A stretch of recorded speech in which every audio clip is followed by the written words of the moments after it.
ಸೋತು ಗೆದ್ದಿರೋದು ಯಾವ್ಯಾವು, ಮತ್ತೆ ನಿಮ್ಮ ಕ್ರಿಯೇಟಿವ್ ಲೈಫ್ ಏನು? ಆ್ಯಕ್ಚುಲಿ ಯಾವಾಗ ನಾನು ನನ್ನ ಅಹಂಕಾರದ ಜೊತೆಗೆ ರಿವೋಲ್ಟ್ ಮಾಡಿದ್ದೀನೋ, ಇದು ನಾನಲ್ಲ, ಇದು ನಾನಲ್ಲ, ಇದು ನಾನಲ್ಲ.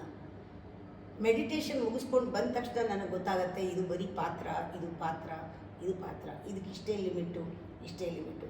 ಯಾವಾಗ ನಾನು ಓವರ್ಟೇಕ್ ಮಾಡ್ತೀನಿ ಅಥವಾ ಓವರ್ ಪವರ್ ಮಾಡ್ತೀನಿ, ಎಂಪವರ್ ಮಾಡ್ತೀನಿ, ಆವಾಗೆಲ್ಲ ನಾನು ಗೆದ್ದಿರ್ತೀನಿ.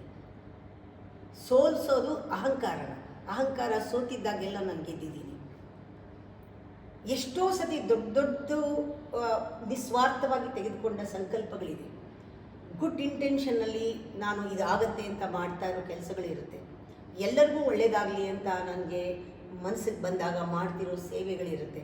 ಇವೆಲ್ಲನೂ ಕೂಡ ಎಷ್ಟೋ ಅಡ್ಡ ಬಂದರೂ, ಇನ್ನಾಗೋದೇ ಇಲ್ಲ ಅಂತ ಜನ ಹೇಳಿದ್ರು ಕೂಡ, ಇದು ಯಾಕೆ ಈ ಥರ ನಡೀತಾ ಇದೆ ಅಂತ ಯಾರೇನಂದ್ರು ನನಗೆ ಡೀಪ್ ಇನ್ಸೈಡ್ ನನಗೆ ಗೊತ್ತಿರುತ್ತೆ, ಇಲ್ಲಿ ಕಲ್ಮಶ ಇಲ್ಲ, ಇದು ಕ್ಲಾರಿಟಿ ಇರುತ್ತೆ ತುಂಬ, ಇದು ಸಕ್ಸಸ್ ಆಗಲೇಬೇಕು, ನಾನು ಅಂದ್ಕೊಂಡಿದ್ದ ಇಂಟೆನ್ಷನ್ ಪರಿಪೂರ್ಣವಾಗಿ ಪೂರೈಸುತ್ತೆ ಅಂತ ನನಗೆ ಗೊತ್ತಿರುತ್ತೆ. ಅದಕ್ಕೆ ಮೇಲೆ ಏರುಪೇರು ಅಲೆಗಳ ಥರ ಬರ್ತಿದ್ರು, ಸಮುದ್ರ ಹೇಗೆ ಶಾಂತವಾಗಿ ಒಳಗಡೆ ಇರುತ್ತೋ ಆ ಥರ ಶಾಂತವಾಗಿ ನಾನು ನೋಡ್ತಾ ಇರ್ತೀನಿ.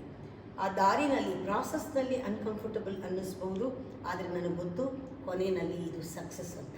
ಅದರಿಂದ ಪ್ರತಿ ಸತಿ ಹೊರಗಡೆ ಸೋಲು ಕಂಡಾಗಲೂ ಕೂಡ ಅದು ಸಕ್ಸಸ್ ಕಡೆಗೇ ಹೋಗ್ತಾ ಇರುತ್ತೆ, ಅದು ಪಾಠ ಕಲಿಸ್ತಾನೇ ಹೋಗ್ತಾ ಇರುತ್ತೆ. ಜೊತೆಲಿ ಕ್ರಿಯೇಟಿವಿಟಿನೂ ಅಷ್ಟೇ. ಕ್ರಿಯೇಟಿವಿಟಿ ಅಂದರೆ ಏನೋ ಒಂದು ನಾನು ಮಾಡೋದು ಅಂತಲ್ಲ, ಒಂದು ಬಿಲ್ಡಿಂಗ್ ಕಟ್ಟೋದು ಅಂತಲ್ಲ, ಅಥವಾ ಏನೋ ಒಂದು ಪ್ಲ್ಯಾನ್ ಮಾಡೋದು ಅಂತಲ್ಲ. ಕ್ರಿಯೇಟಿವಿಟಿ ಅನ್ನೋದು ಒಂದು ಸೃಷ್ಟಿ, ಬ್ರಹ್ಮನದೇ ಒಂದು ಶಕ್ತಿ. ಅಹಂ ಬ್ರಹ್ಮಾಸ್ಮಿ ಅಂತ ಧ್ಯಾನ ಮಾಡಿದಾಗೆಲ್ಲ I be so conscious. When I am conscious, ಅದರ ಎಮೋಷನ್ಸೇ ಬೇರೆ ಇರುತ್ತೆ. ಕಾನ್ಷಿಯಸ್ ಆಗಿದ್ದಾಗೆಲ್ಲ ಕಂಪ್ಯಾಷನೇಟ್ ಆಗಿರ್ತೀನಿ. ಕಾನ್ಷಿಯಸ್ ಆಗಿದ್ದಾಗೆಲ್ಲ ಆ ಸಹಾನುಭೂತಿ ಅನ್ನೋದು ಅಲರ್ಟ್ ಆಗಿದ್ದಾಗ ಬರೋದದು. ಆ ಸಹಾನುಭೂತಿ, ಆ ಕಂಪ್ಯಾಷನ್ ಬಂದಾಗ ನಾನು ಎಷ್ಟು ಆರೋಗ್ಯವಾದ ಮನಸ್ಥಿತಿಯಲ್ಲಿ ಕೆಲಸ ಮಾಡ್ತೀನಿ ಅಂದರೆ ಅವೆಲ್ಲ ಕ್ರಿಯೇಟಿವ್ ಆಗಿರುತ್ತೆ. ಆ ಕ್ರಿಯೇಟಿವಿಟಿ ಯಾರು ಆ ಥರದ ಆಲೋಚನೆ ಆ ಟೈಮ್ನಲ್ಲಿ ಮಾಡೋಕ್ಕೆ ಸಾಧ್ಯವೇ ಇರೋದಿಲ್ಲ. ಏನೋ ಒಂದು ವಿಶೇಷವಾದದ್ದು ಮುಂದೆ ನನಗೆ ಕಾಣಿಸ್ತಾ ಇರುತ್ತೆ. ನೋಡೋಕ್ಕೆ ಎಲ್ಲರೂ ಮಾಡ್ತಾ ಇರೋದನ್ನೇ ಮಾಡಿದ್ರೂ ಕೂಡ ರಿಸಲ್ಟಲ್ಲಿ ಬೇರೆ ಒಂದು, ಆ ಕಾನ್ಸಿಕ್ವೆನ್ಸಲ್ಲಿ ಬೇರೆ ಏನೋ ಬಂದಿರುತ್ತೆ, ಬೇರೆ ಏನೋ ಒಂದು ಸೃಷ್ಟಿಯಾಗಿರುತ್ತೆ, ಬೇರೆ ರೂಪ ತೆಗೆದುಕೊಂಡಿರುತ್ತೆ. ಇವೆಲ್ಲವೂ ಕೂಡ ಲೈಫು ರಚಿಸೋದು ಅಂತ ಹೇಳ್ತಾರೆ. ಇದು ಹೇಗೆ ಒಂದು ಕೋರಿಯೋಗ್ರಾಫರ್ ಒಂದು ಡ್ಯಾನ್ಸ್ನ ರಚನೆ ಮಾಡ್ತಾನೆ, ಆ ಕಂಪೋಸರ್ ಯಾವ ರೀತಿ ಹಾಡನ್ನು ರಾಗ ಹಾಕಿ ಅವನು ಹಾಡ್ತಾನೆ, ಅದೇ ರೀತಿ ನನ್ನ ಜೀವನನ ಹೊಸದು ಡಿಸೈನ್ ತೆಗೆಯೋದು.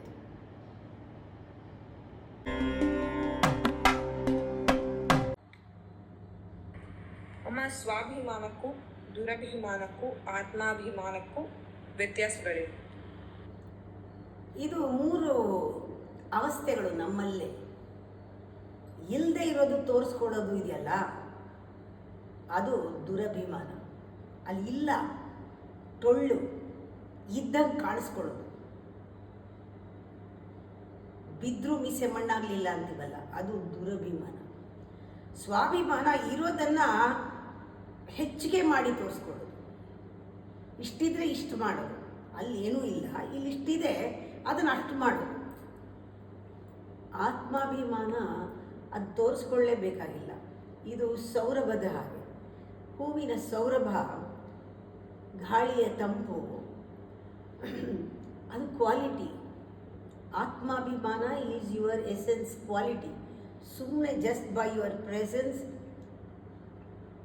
There is a knowledge.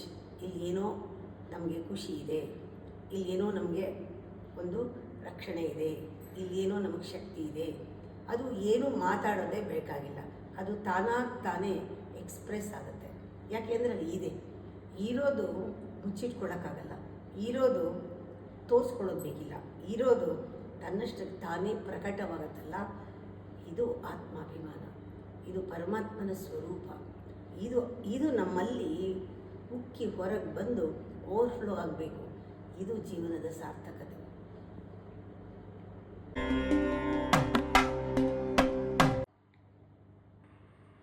ದೊಡ್ಡ ವಿಷಯಗಳನ್ನು ಅಮ್ಮ ಸ್ಪಾಂಟೇನಿಯಸ್ ಆಗಿ ನಿರ್ಧಾರ ಮಾಡೋದು ಹೇಗೆ? ಅಥವಾ ಇದನ್ನ ನಿರ್ಧಾರ ಮಾಡುವಂಥ ಫ್ಯಾಕ್ಟರ್ಸ್ ಯಾವುಗಳು? ಫಸ್ಟ್ ಬೇಸಿಕ್ ನೋಡಬೇಕು, ದೊಡ್ಡದು ಚಿಕ್ಕದು ಅನ್ನೋದು ಇಲ್ಲವೇ ಇಲ್ಲ. ದೊಡ್ಡದು ಚಿಕ್ಕದು ಅಂತ ಬಂದಾಗ ಸ್ಪಾಂಟೇನಿಟಿ ಇರಲ್ಲ. ಯಾವಾಗ ನಾವು ಡಿವೈಡ್ ಮಾಡಿಬಿಡ್ತೀವಿ, ಇದು ಇಂಪಾರ್ಟೆಂಟ್ ಅಲ್ಲ, ಇದು ಚಿಕ್ಕದು ಇದು ದೊಡ್ಡದು ಅಂತ, ಆವಾಗಲೇ ಆ ಸ್ಪಾಂಟೇನಿಯಸ್ ಆಗಿ ಇರಲ್ಲ. ನಾವು ಕಾನ್ಫ್ಲಿಕ್ಟಲ್ಲಿ ಇರ್ತೀವಿ, ಮತ್ತು ನಮಗೆ ಚಾಯ್ಸ್ ಇರುತ್ತೆ. ನಮ್ಮದು ಡೀಲೇ ಬೇರೆ ಥರ ಇರುತ್ತೆ, ಡೀಲಿಂಗೇ ಬೇರೆ ಥರ ಇರುತ್ತೆ. ಯಾವಾಗ ನಮಗೆ ದೊಡ್ಡದು ಚಿಕ್ಕದು ಅನ್ನೋದಿಲ್ಲ, ಪ್ರತಿಯೊಂದು ಸಂದರ್ಭವೂ ನನಗೆ ಬಹಳ ಮುಖ್ಯ, ಪ್ರತಿಯೊಂದು ಸಂದರ್ಭವೂ ಅದರದ್ದೇ ಆದ ಒಂದು ವೈಶಿಷ್ಟ್ಯತೆ ಇದೆ, ಪ್ರತಿಯೊಂದು ಸಂದರ್ಭವೂ ಒಂದು ಉದ್ದೇಶಕ್ಕಾಗಿದೆ, ಪ್ರತಿಯೊಂದು ಸಂದರ್ಭವೂ ನಂದಿದು, ನನಗೋಸ್ಕರ ಬಂದಿದೆ, ನನಗೆ ವರಪ್ರಸಾದ ಇದು ಬಂದಿರೋದು, ತಗೊಳ್ಬೇಕು ನಾನು ಅಂದಾಗ ನೀವು ಬೇರೆ ಏನೂ ಯೋಚನೆ ಮಾಡಲ್ಲ, ಎಸ್ ಅಂತೀರ. ಆ ಸ್ಪಾಂಟೇನಿಟಿನಲ್ಲಿ ನೀವು ಎಫರ್ಟ್ಲೆಸ್ ಆಗಿರ್ತೀರಾ, ಕೆಲಸ ಅಷ್ಟೇ ಚೆನ್ನಾಗಾಗುತ್ತೆ. You know what you need to know at that very moment. ಆವಾಗ ಕೆಲಸ ಯಾವುದೂ ಕಾನ್ಫ್ಲಿಕ್ಟ್ ಇಲ್ಲದೆ ಆಗುತ್ತೆ.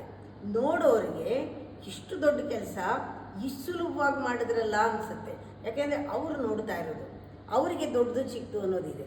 ಆದರೆ ಸ್ಪಾಂಟೇನಿಯಸ್ ಆಗಿ ಕೆಲಸ ಮಾಡೋರಿಗೆ ದೊಡ್ಡದು ಚಿಕ್ಕದು ಅನ್ನೋದಿಲ್ಲ. ಅವ್ರು ಯಾವಾಗಲೂ ಡಿಮಾಂಡ್ಗೆ ರೆಸ್ಪಾಂಡ್ ಮಾಡ್ತಾ ಏನು ಮಾಡಬೇಕೋ, ಏನಾಗಬೇಕೋ ಅದು ಮಾಡ್ಕೊಂಡು ಹೋಗ್ತಿರ್ತಾರೆ.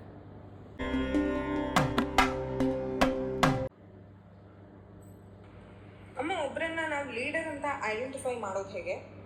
ನೀವು ಹೇಗೆ ಐಡೆಂಟಿಫೈ ಮಾಡ್ತೀರಾ? ಡಿಕ್ಷನರಿನಲ್ಲಿ ಮಾಯೆಗೆ ತಳ್ಳೋ ವರ್ಡು ಲೀಡರ್. ಎಲ್ಲರಿಗೂ ಲೀಡರ್ ಆಗಬೇಕು ಅನ್ನೋ ಅಹಂಕಾರದ ಹಂಬಲ, ಅದು ಅಹಂಕಾರಕ್ಕೆ ಊಟ. ನಾನು important, very important, most important, ನಾನು ಎಲ್ಲರಿಗೂ ರೂಲ್ ಮಾಡಬೇಕು, ಡಾಮಿನೇಟ್ ಮಾಡಬೇಕು, ಹೇಳಬೇಕು, ಮತ್ತು ದಾದಾಗಿರಿ ಮಾಡಬೇಕು, ಎಲ್ಲಾದರೂ ನಾನು ಮೊದಲು ನಿಂತ್ಕೋಬೇಕು.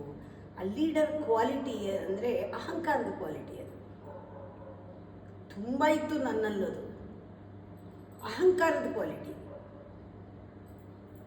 ನಾನು ಮುಖ್ಯ, ನಾನು ಅಂತ. ಇದು ordinary meaning of leader. Leader ಅಂದ್ರೇನು, ಅವನಿಗೆ ತುಂಬ ಜನ ಫಾಲೋವರ್ ಇರ್ತಾರೆ ಅಂತ.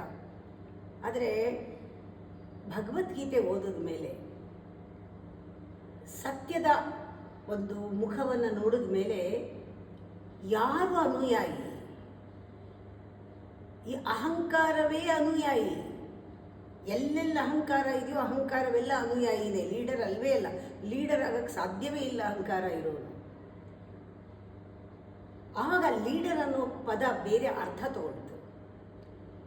ಲೀಡರ್ ಪ್ರತಿಯೊಬ್ಬರೂ ಕೂಡ ಅವನು ಲೀಡರ್ ಆಗಲೂಬಹುದು, ಅವನು ಫಾಲೋವರ್ ಆಗಲೂಬಹುದು.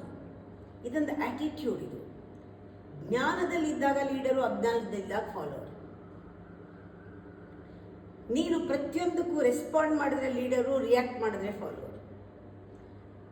ನೀನು ನಿನ್ನ ದಾರಿ ಒಳಮುಖವಾಗಿದ್ದು ನೀನು ಮಾಡ್ತಾ ಇರೋ ಒಂದೊಂದು ಕೆಲಸನೂ ಖುಷಿಯಾಗಿ ಬಿಡುಗಡೆಯಿಂದ ಮಾಡಿದ್ದೆಲ್ಲ ಲೀಡರ್. ಬಂಧಿಸ್ಕೊಂಡ್ರೆ ಫಾಲೋವರ್. ಇದು ಪ್ರಾಕ್ಟಿಕಲ್ ಆಗಿ ಇಂಪ್ಲಿಮೆಂಟ್ ಮಾಡ್ತಾ ಇದ್ದಾಗ ನಮಗೆ ಗೊತ್ತಾಗುತ್ತೆ ನಾವು ಎಷ್ಟು ಫಾಲೋವರು ಬೆಳಗ್ಗಿಂದ ಸಂಜೆವರೆಗೂ ಯಾರಿಗೋಸ್ಕರನೋ ಮಾಡ್ತೀವಿ, ಏನನ್ನೋ ಯಾರೋ ಮೆಚ್ಚಬೇಕಂತ ಮಾಡ್ತೀವಿ, ಏನೋ ಸಿಗಲಿ ಅಂತ ಮಾಡ್ತೀವಿ, ನಾವು ಕಾಣಿಸ್ಕೋಬೇಕು ಅಂತ ಮಾಡ್ತೀವಿ, ನಮಗೆ ಈ ಒಂದು ಮೆರವಣಿಗೆ ನಡಿಬೇಕು ಅಹಂಕಾರದ್ದು ಮಾಡ್ತಾ ಇರ್ತೀವಲ್ಲ, ಆವಾಗೆಲ್ಲ ನಾನು ಫಾಲೋವರು ಅಂತ ಗೊತ್ತಾಗುತ್ತಲ್ಲ, ಆ ಅರಿವೇ leadership. Leader is knowing that you are a follower. ನಾನು ಅಹಂಕಾರಕ್ಕೆ ಪೋಷಣೆ ಮಾಡ್ತಾ ಇದ್ದೀನಿ, ನಾನು ಅಹಂಕಾರ ಬೆಳೆಸ್ತಾ ಇದ್ದೀನಿ ಅಂತ ನಮಗೆ ಒಂದು ಜ್ಞಾನೋದಯ ಆಗುತ್ತಲ್ಲ, ದಟ್ ಲೀಡರ್ ಕ್ವಾಲಿಟಿ ಆವಾಗ ಪ್ರಾರಂಭ ಆಗುತ್ತೆ. ಲೀಡರ್ ಅಂದಾಗ ಅವನು ಎಲ್ಲರಲ್ಲೂ ಕೂಡ ಆ ಲೀಡರ್ ಕ್ವಾಲಿಟಿನೇ ಹೊರಗೆ ತರ್ತಾನೆ. ಅವನು ಅಟ್ರ್ಯಾಕ್ಟ್ ಮಾಡೋದು ಬರೀ ಲೀಡರ್ ಕ್ವಾಲಿಟಿನೇ. ನನ್ನನ್ನು ಫಾಲೋ ಮಾಡಿ ಅಂತ ಎಲ್ಲೂ ಹೇಳಲ್ಲ. ಅದಕ್ಕೆ ಸರಿಯಾದ ಗುರು ಆದವನು ಅವನು ಲೀಡರ್ ಆಗಿದ್ದರೆ, ಜ್ಞಾನಿ ಆಗಿದ್ದರೆ, ನೀವು ನನ್ನನ್ನು ಫಾಲೋ ಮಾಡಿ ಅನ್ನಲ್ಲ, ನೀವು ನಿಮ್ಮನ್ನು ಫಾಲೋ ಮಾಡಿ ಅಂತ ಹೇಳ್ತಾನೆ. ನೀನು ಲೀಡರ್ ಆಗಿ ಅಂತಾನೆ. ಎಲ್ಲರಲ್ಲೂ ಗುರುವನ್ನು ನೋಡ್ತಾನೆ. ಅದಕ್ಕೆ ಲೀಡರ್ ಅನ್ನೋದು ಬಹಳ ಒಳ್ಳೆ ಕೃಷ್ಣನ ಭಾಷೆನಲ್ಲಿ ಇದು ಬಹಳ ದೊಡ್ಡ ಅರ್ಥವನ್ನು ಕೊಡುತ್ತೆ. ಪರಮಾತ್ಮ ಅಂತಲೇ ಲೀಡರ್ ಅಂದರೆ ಜೀವಾತ್ಮ ಪರಮಾತ್ಮ ಅಂದಾಗ ಪರಮಾತ್ಮ ಜೀವಾತ್ಮನ ಟ್ರೈನ್ ಮಾಡೋದು. ಹೇಗೆ ಅರ್ಜುನನ ಕೃಷ್ಣ ಟ್ರೈನ್ ಮಾಡ್ದ ಆ ಥರ ನಮ್ಮೊಳಗಿರೋ ಆ ಜೀವಾತ್ಮನ ನಮ್ಮಲ್ಲಿರೋ ಪರಮಾತ್ಮ ಟ್ರೈನ್ ಮಾಡೋದಿದೆಯಲ್ಲ, ಅಹಂಕಾರನ ಬಿಟ್ಟು ಅಹಂಕಾರನ ಪಕ್ಕಕ್ಕಿಟ್ಟು, ಇದು ತುಂಬ ಒಳ್ಳೆ ಯೂನಿಯನ್.